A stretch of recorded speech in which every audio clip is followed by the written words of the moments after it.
Good day, students. I am Dr. Rachna Mathur, and we are discussing Robert Browning's poem Rabbi Ben Ezra. We are discussing the summary of Rabbi Ben Ezra. The poem is narrated by Rabbi Ben Ezra, a real 12th century scholar.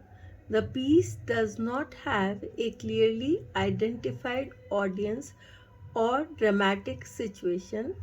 The Rabbi begs his audience to, quote, grow old along with him. Line 1. This line is important. Try to remember the line. I am repeating. The Rabbi begs his audience to grow old along with him. Line 1. He stresses that age is where the best of life is realized, whereas, quote, youth shows but half, unquote. Line 6. He acknowledges that youth lacks insight into life since it is characteristically so concerned with living in the moment that it is unable to consider the deeper questions. Though youth will fade, what replaces it is the wisdom and insight of age, which recognizes that pain is a part of life, but which learns to appreciate joy more because of the pain. Quote, be our joy's three parts pain, unquote. I'm repeating, though youth will fade, what replaces it is the wisdom and insight of age, which recognizes that pain is a part of life, but which learns to appreciate joy more because of the pain. Quote, be our joy's three parts pain, unquote. Line 34. All the while, one should appreciate what comes, since all adds to our growth towards God, and embrace the paradox that life's failure brings success. He notes how, when we are young and our bodies are strong, we aspire to impossible greatness. And he explains that this type of action makes man into a quote unquote brute. Line 44. So, this is important. He notes how, when we are young and our bodies are strong, we aspire to impossible greatnesses. And he explains that this type of action makes man into a brute. With age comes acceptance and love of the flesh, even though it pulls us, quote unquote, ever to the earth. Line 63.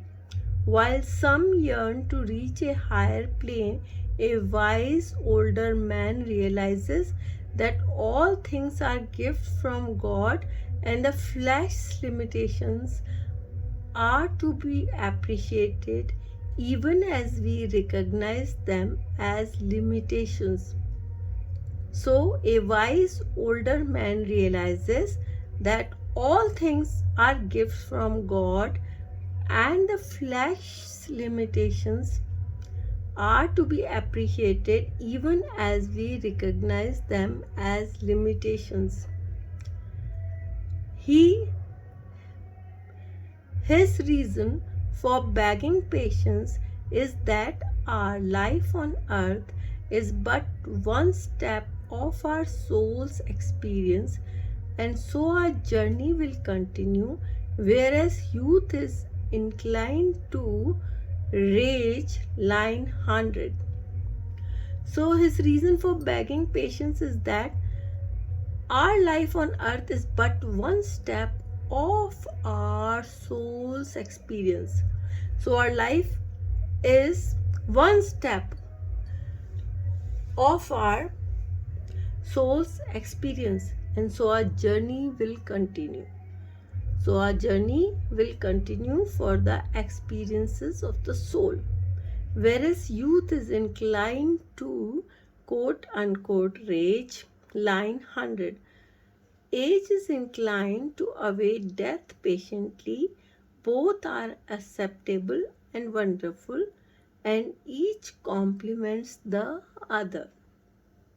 What complicates the philosophy is that we are want to disagree with each other, to have different values and loves.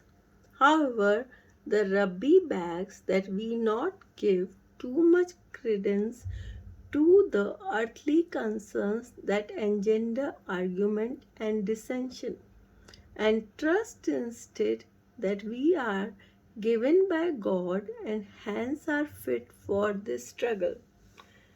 The transience of time does not matter, since this is only one phase of our existence. We need not grow anxious about disagreement and unrealized goals, since the ultimate truth is out of our reach anyway. Again, failure breeds success. He warns against being distracted by the plastic circumstances, line 164. So, learn this phrase. He warns against being distracted by the quote unquote plastic circumstances, line 164, of the present moment.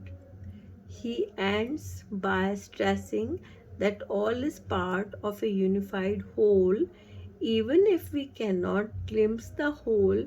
At the same time, that age should approve of youth and embrace the present moment. It must also be constantly looking upon towards a heaven to come, and hence simultaneously willing to renounce the present.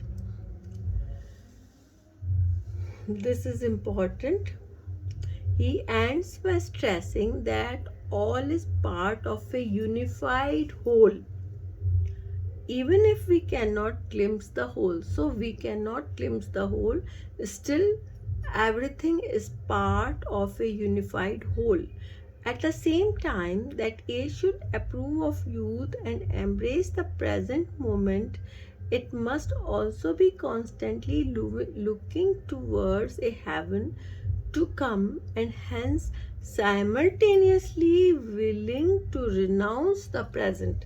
So, old age should simultaneously willing to renounce the present.